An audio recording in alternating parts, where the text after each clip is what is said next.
Saya ingin sambil memberikan pengalaman gitu ya. Karena kemarin ada yang saya masih teringat aja ini, ada yang ditolak di PTN. Kemudian ada yang menanggapi juga di sini. Barangkali mungkin kalian juga merasakan itu. Nah, berkaitan dengan apa yang disampaikan Gus Baha tadi, saya punya cerita nyata dari Ustadz Yusuf Mansur ya. Ustadz Yusuf Mansur bercerita, ini kurang dari 10 menit ya, mohon maaf. Iya Pak. Nah, Ustadz Yusuf Mansur mengatakan begini, ketika itu ada bapak dengan anaknya itu mendatangi beliau dan ingin sedekah sebuah motor agar anaknya diterima di ITB. Akhirnya anaknya itu menyerahkan itu motor itu untuk disedekahkan gitu ya, dengan harapan tadi anaknya diterima di ITB. Tes, apa yang terjadi? Gagal. Padahal sudah melakukan sedekah. Motor lagi, dan motor itu paling berharga bagi mereka. Itu adalah satu-satunya harga yang barangkali, harta yang barangkali paling mereka miliki gitu ya, paling berharga lah di hidup mereka. Tapi mereka ikhlaskan untuk sedekah. Tapi tetap gagal. Nah, ini barangkali satu keyakinannya. Karena ya hidup itu juga tentang keyakinan kita. Karena ada juga ya yang mengatakan bahwa atau ini juga di dalam Al-Qur'an ya, yang mengatakan bahwa ketetapan Allah itu bagaimana cara pandang kita terhadap Allah ya, atau Tuhan kita lah. Di sini Muslim semua ya, kayak jadi aman menggunakan kata Allah aja lah. Oke, balik lagi. Setelahnya apa yang terjadi? Mereka mungkin kecewa, tetapi tidak benar-benar putus asa ya. Akhirnya seiring berjalannya waktu, dia ini bekerja di pandai besi, orang pandai besi, pengusaha besi. Orang pandai besi ini tidak memiliki anak, sehingga ketika dia memilih untuk pensiun, untuk berhenti, karena dia sayang terhadap anak ini ya, anak yang tadi dititipkan ayahnya untuk sedekah ini, dan gagal masuk ITB gitu ya. Nah, akhirnya dijadikanlah anak angkat. Setelah menjadi anak angkat, otomatis perusahaan dijadikan milik dia. Ya. Setelah itu, setelah beberapa tahun berikutnya, dia membuka lowongan pekerjaan untuk posisi tertentu.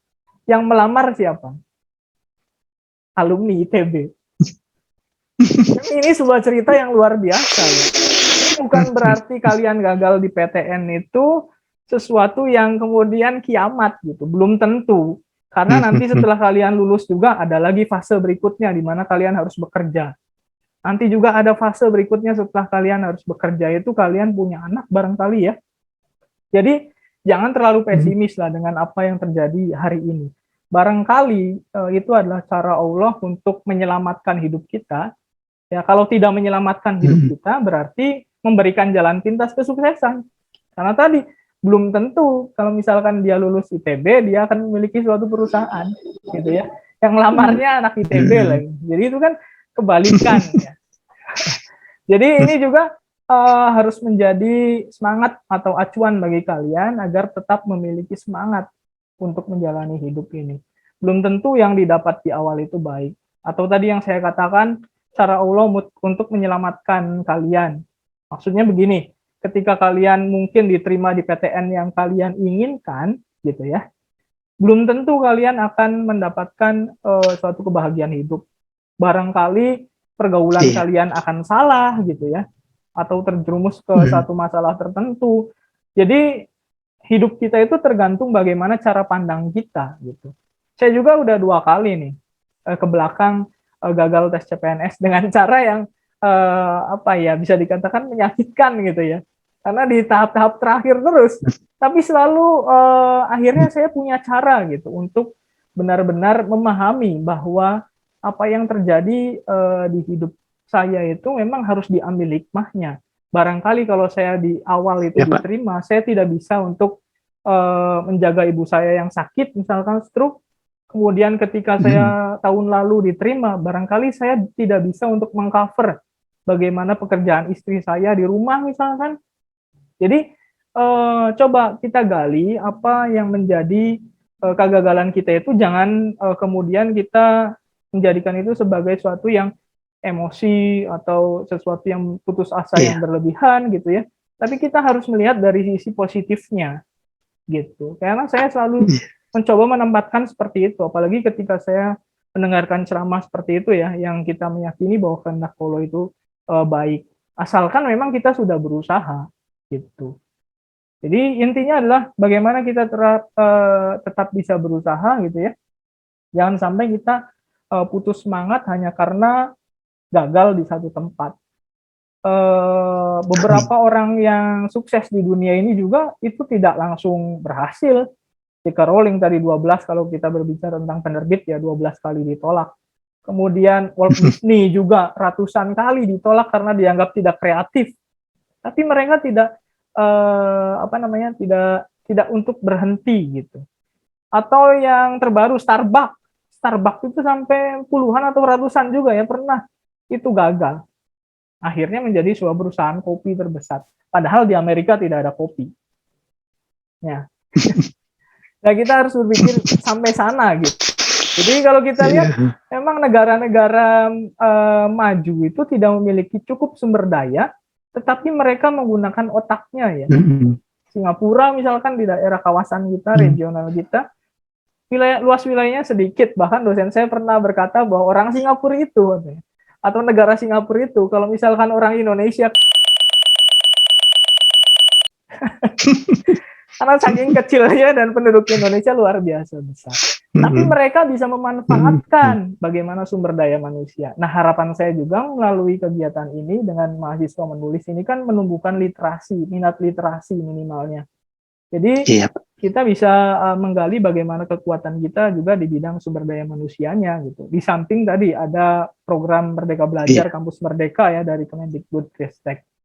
Jadi hal-hal seperti ini yang harus kita persiapkan gitu. Apalagi di tahun 2045 kita menghadapi bonus demografi. Mungkin dari catatan ekonomi Pak Muhammad Saldun juga ada nih negatif dan positifnya ya Pak ya, terhadap bagaimana bonus demografi kita di 2045. Jadi kita harus benar-benar menyiapkan ini dengan baik. Kalau tidak, salah-salah nanti bukan menjadi potensi, tapi menjadi sesuatu yang masalah gitu ya bagi Indonesia. Karena harus benar-benar dipersiapkan dengan baik. Oke, ada pertanyaan dulu. Kita ada kurang dari 3 menit ya.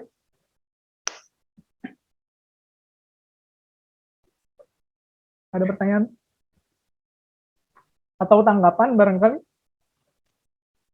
Atau ada yang mau disampaikan oleh Pak Muhammad Saldun? Cukup, Pak.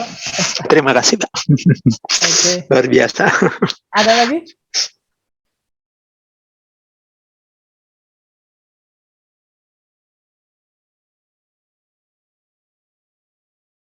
Oke, kalau tidak ada juga ya, kita mungkin kalian pernah mendengar tentang si anak singkong ya? Pernah tahu si anak singkong? Siapa itu? Khairul Tanjung bukan, Pak? Ya, benar. Khairul Tanjung. Oh iya. Khairul Tanjung. Khairul Tanjung. Beliau itu pernah sambil kuliah, sambil bekerja di fotokopian kan, dalam biografinya. Sekarang beliau menjadi salah satu pengusaha yang sukses di Indonesia. Nah, jalan hidup seperti itu yang harus benar-benar kita kita jadikan motivasi. Saya juga melihat begini, ketika tahun 2016 gitu, saya masih perjalanan Bandung Subang untuk mengajar ya. Ada warung pengkolan tuh kalau kalian ke Lembang ya, tahu kan ya? Sekarang udah besar. Dulu kecil itu. Ketika saya pulang dari Subang itu kebakaran. Dalam hati saya ketika itu, wah udah nih tamat nih. Warung ini tamat. Ternyata ketika 2018 saya ke Lembang justru semakin besar. Jadi poinnya adalah bagaimana kita bisa bangkit dari keterpurukan. Karena orang yang jatuh itu belum tentu akan ngesot gitu ya, bahasa kasarnya. Tapi barangkali dia bisa melompat untuk jauh lebih tinggi. Karena saya ketika melihat ke sana itu luar biasa sekarang dijadikan sebagai tempat yang representatif kalau misalkan orang-orang berwisata ke Lembang. Itu bukan hanya mobil pribadi tapi bus. Bus itu omsetnya luar biasa loh. Kalau kita bermitra dengan bus gitu ya, jadikan tempat makan, parkirnya juga, Itu luar biasa. Jadi sekali lagi kalian masih muda, jangan sampai karena gagal di PTN menganggap bahwa semuanya sudah berakhir. Tadi pesan saya adalah 2. Kalau bukan cara Allah untuk melindungi kalian gitu ya, maka itu adalah cara Allah untuk mempercepat jalan sukses kalian. Gitu ya. Barangkali Iya, sekian yang amin. bisa saya sampaikan. Kurang lebihnya mohon maaf, kita sambung di pertemuan berikutnya ya. Untuk materi nanti akan saya share